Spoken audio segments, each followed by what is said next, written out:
पटना में कल छात्र आंदोलन चल रहा था और इस छात्र आंदोलन के बीच एक 6 साल का बच्चा लगातार पूरे हौसले के साथ आगे बढ़ रहा था। यह बच्चा सुर्खियों में है, नाम है आदित्य। पहली कक्षा में पढ़ता है और आंदोलनकारी छात्रों के साथ पूरी मजबूती से खड़ा नजर आया।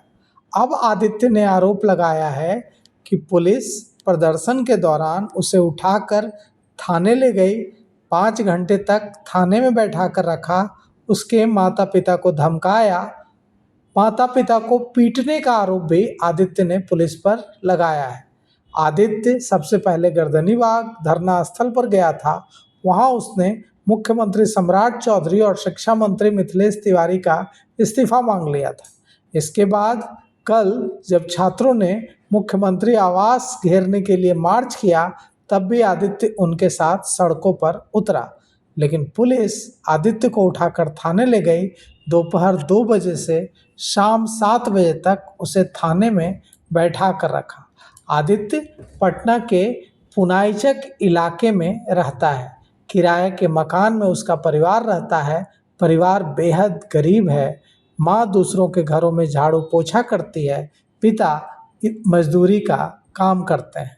आदित्य संविधान पढ़ता है। पहली कक्षा में पढ़ने वाला यह बच्चा आदित्य अपने बैग में भारतीय संविधान की किताब लेकर घूमता है और वो संविधान के 80 पेज पढ़ चुका है और आगे भी पढ़ रहा है।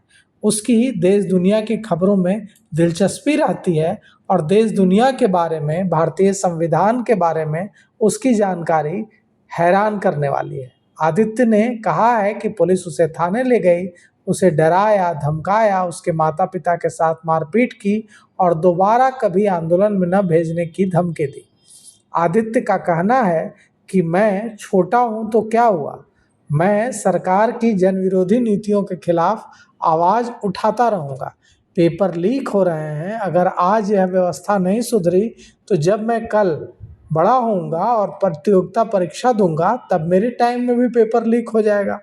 आदित्य के माता पिता का कहना है कि वो आंदोलनों में दिलचस्पी रखता है और खबरों को जानने में उसकी रुचि काफ़ी है।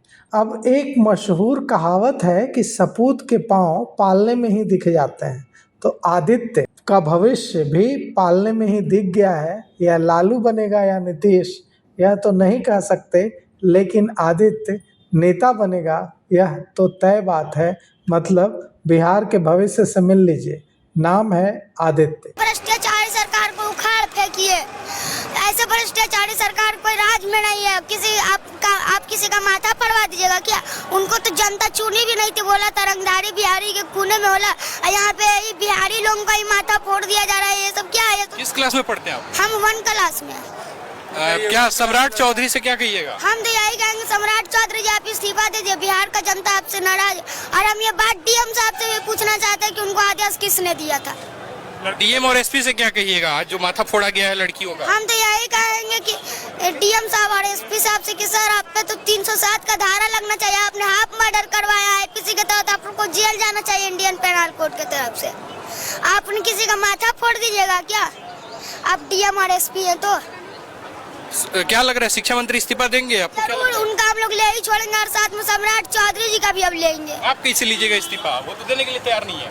देने के लिए तैयार नहीं है, पर बिहार का 14 करोड़ जनता हम लोग के साथ है।